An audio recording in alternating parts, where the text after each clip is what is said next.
Great to have with us as our halftime guest, Caleb Hall. Coach, how you doing?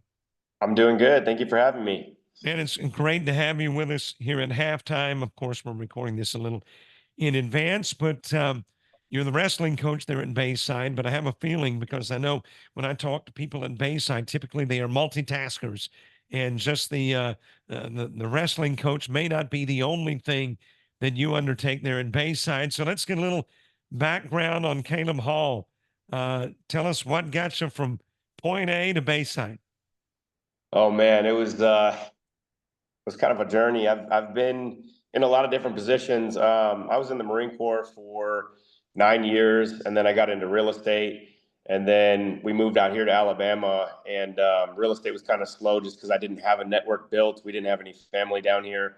So I started working for my uncle. He's an industrial painting contractor, and bidding projects and helping him sell painting jobs and stuff like that. And then slowly got a little bit more experience and got into the director of buildings and grounds position here at Bayside Academy. So originally it was director of grounds. How did you eventually wind up as the wrestling coach? I was actually hired on as the wrestling coach prior to having that position at Bayside. It was a few months later after that position opened up. And then just having that network already at Bayside through being the wrestling coach, I think kind of helped with that transition. Aspirations to be a wrestling coach. When did you know that was a field that you would be interested in? Never really. It wasn't until my son got into wrestling, and I started kind of helping coach on the side, and then just kind of worked my way up. So I've been coaching wrestling for probably 7 years altogether right now. Growing up, I grew up wrestling in Illinois, and that's one of the more competitive states for wrestling. And moving down here, it was kind of clear to me that I wanted to be able to influence my son's career. And then being around other kids and seeing the development that they had year to year was really rewarding, and I saw a huge sense of purpose from that. So I wanted to be more involved at a higher level at being able to kind of influence all of them and help them grow as individuals. 7 years as the wrestling coach. Does that mean that you too are learning? I mean, over the course of time, maybe if there's somebody that's been at the helm 30, 40 years, you think, okay, they've got everything down pat, which probably isn't true either. But do you find it as a learning experience for you as well?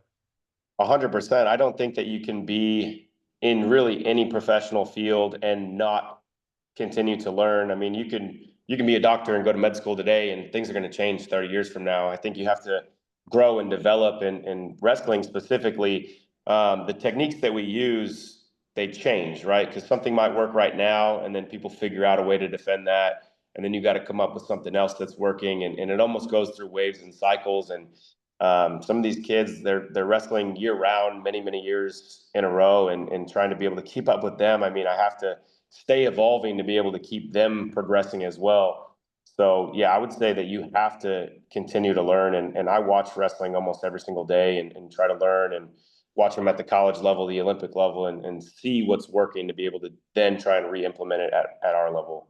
To be a good coach, wrestling wise, do you need to be in good shape too? Um, well, I actually do practice a good bit with them. And I can't go out there and get beat by one of my athletes. So I do have to stay motivated to stay in shape for that aspect. But what those guys go through in the practice room, and the shape that they have to be in to go consistently compete is, it's hard to find anywhere else.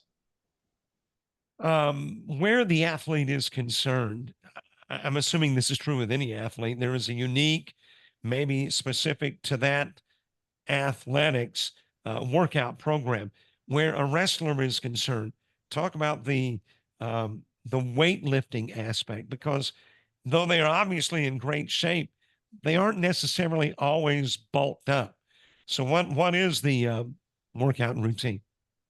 Yeah, it's kind of contrary to what a lot of people would think, because wrestlers do typically walk around pretty lean. Having weight classes that kind of makes people believe that they should be a certain weight to be more competitive. But because of that, they're very focused on what their diet is and disciplined with their cardio. But wrestling is very multidimensional, and we have a lot of different movement patterns. If you were to do a sprint, I mean, that's one different movement pattern to change angles, but we go off of every single different movement pattern you can imagine. So you have to train all of those things. You can't just train, weightlifting as a power lifter would do in linear movements, like the bench press and the squat, the deadlift. They're all very linear lifts. We've got to train in a much more different manner. And you can't just have strength in wrestling. It's not that the strongest wrestler wins. If that was the case, the whole sport would kind of be flipped upside down. Um, and then cardio as well. I mean, cardio is a big thing, and you can't just run miles and miles and miles and expect to have good wrestling cardio, because we use every single muscle in the body, so the only way to really get better at that is to train that, and so it's a unique thing to try to train for, and we have to implement calisthenics. We have to implement a little bit of powerlifting. We've got to implement, focus on muscular hypertrophy and a lot of smaller muscles that people wouldn't focus on, like the back of the neck, and the side of the core, the obliques and stuff like that. So it's not easy to train to be a good wrestler. You have a background in MMA and jiu-jitsu as well. Is that something that you recommend, or that a wrestler would become better at if he's got those other events or other activities in his background? Yeah, I mean, if you look at the UFC, for example, that's kind of the biggest MMA organization out there. Majority of the UFC champions have been from a wrestling background, and it's not particularly close when you compare the different disciplines. So it definitely translates really well into MMA, jiu-jitsu as well. I mean, it does well. They're both forms of grappling, right? So there's fundamentally some different rule sets, but having a wrestler who also trains something like jiu-jitsu is, somewhat beneficial, because they have good awareness with their hips. They're still getting their grappling conditioning and stuff like that. So I would say definitely. How many members are there on the wrestling team at Bayside Academy? And to you, what is the perfect number of wrestlers on your team? So this year on our roster, we've got about 28, which is up from, I think we had 18 last year. And we did graduate a few. We've got a lot at the kind of younger ages. Our YDL program has got about 25, and then just 7th through 12th, we've got about 28. So we're getting close to 50, 55 total throughout the school. I think from 7th through 12th grade, I need to have about 5 kids per grade. That way, every year we're graduating 5 and we're bringing 5 more up. We're very heavy in the 7th grade class. I mean, they make up over a third of our lineup right now, or our total numbers in the wrestling room right now. And it's good that it's growing at the YDL program. We're starting to get adoption at a lot larger scale, and it's also good because when they start that early and then they get to 7th and 8th grade, they're already usually competitive against a lot of the high schoolers. But I would say having 30 to 35 in the room at all times would be really good for our size of school. Can you, as a coach, walk down the hall of Bayside Academy and look at a guy and say, hey, you've got the body to be a good wrestler? I mean, how do you recruit?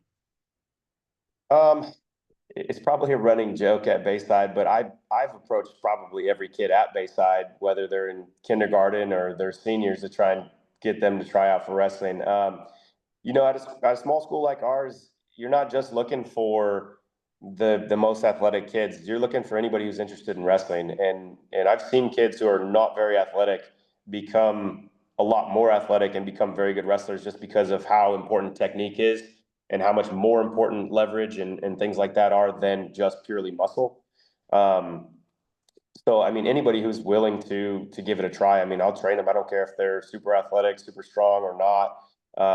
We've got kids that haven't played many sports that come from the band and want to try it out and pick it up really quick. And we've got kids that are multi-sport athletes and they want to try it, and they also do really well at times. So I don't really have a specific focus on the type of kid that I'm looking for. I can see what it does for people, what it does for their confidence, what it does for their work ethic, and all those other things. And I just really want to push that to the kids. And if we can pick up a few, that we can give that to, I think it's a big success. Most of the, or a lot, I guess won't necessarily say most, but a lot of the athletes there at Bayside play multiple sports. Is there a sport that they play outside of wrestling that tends to make them a better wrestler? Um, Man, that's tough because we do have wrestlers that are successful that come from a lot of different sports. Football is beneficial just because a lot of times they're getting into a similar stance. They've already kind of built that posterior chain. They're working very explosive movement patterns. But I mean, last year we had a kid who went from cross country into wrestling, and he was a first year wrestler and placed third at the county tournament. So, to try to identify if there's a certain sport. I mean, I don't know. Gymnastics is great. Anybody who's got tumbling experience usually has really good body awareness and can transfer over pretty well. But other than that, there's not anything that's like really distinct that stands out. When I ask some of these questions, I feel like I don't know if you watch The Office and Michael Scott, but the one time where he says, explain to me like I'm a 5 year old. Um, where wrestling is concerned, I'm assuming from a team perspective, an individual wrestler wins a match, gains a point, and then when you have all the points total, that becomes the team score. Is that fairly close to right? Somewhat, yeah.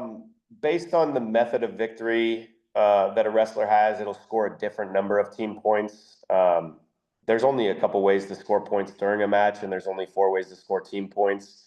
So a pin is 6 points. A tech fall would be 5. That's when you're winning by 15 or more points to stop the match.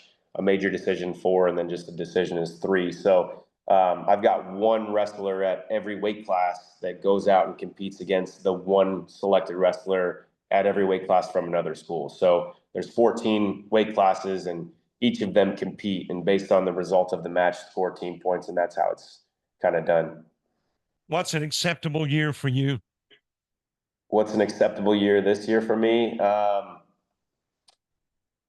I mean, I think that everybody on our team has the potential to do really well. I just want all of them to reach their goals as unique individuals and reach their potential. And I want to push them to what their potential is and show some of them that, maybe their individual goals were a little bit low for themselves and be able to push them there. As a team, I mean, I don't know. We'll see how we do, but we set the bar pretty high, placed in top 8 last year as a team in the state in 1 through 4A. We had 5 state qualifiers last year, so I'd love to get more state qualifiers. I think we really need to bring home a state champion this year. Bayside's never had a state champion. I think in Baldwin County, only 4 of the high schools that have wrestling programs have ever even had a state champion. So to continue to bring awareness to wrestling in the South and show everybody that we can be as competitive as the wrestlers in the North is a big statement to try and make. And I think that we've got several on our team that should place this year. And I think we have several more that didn't qualify last year that can qualify for state. I noticed that Coach Pinkston, who is in charge of the youth, is an Illinois product as well. Did you know him prior to Bayside?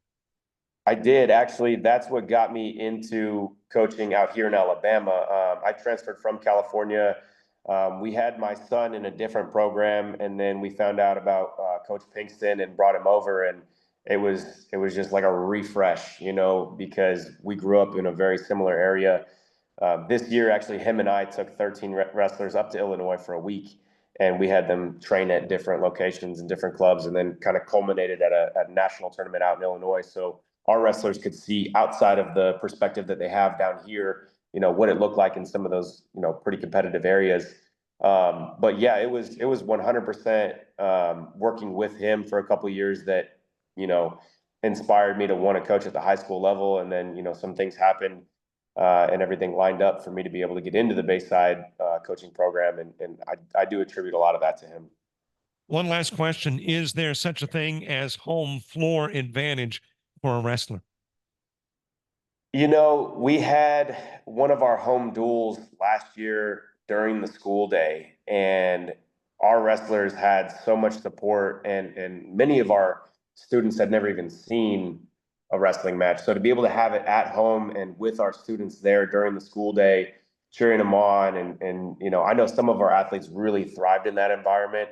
Um, you know, you're going to have to go out and wrestle no matter what, you know, in sectionals and state or in neutral territory. But I think that having support there definitely motivates people in an individual sport where, you know, there can be a lot of pressure, and it's a lot to go out there and compete. But to have people that are there cheering for you, it really does a lot, especially when, you know, at any point in a wrestling match, you could just kind of give up. You know, it's you have to constantly fight the entire time. You know, you could be on your back about to get pinned and then come out on top. You know what I mean? Or you could just kind of lay there and get pinned. So when you have people cheering for you and watching you, it's a little harder to just go out there and give up. Caleb Hall, wrestling coach at Bayside Academy. It has been a delight to have you as our halftime guest. Thanks so much for being with us. Thank you as well.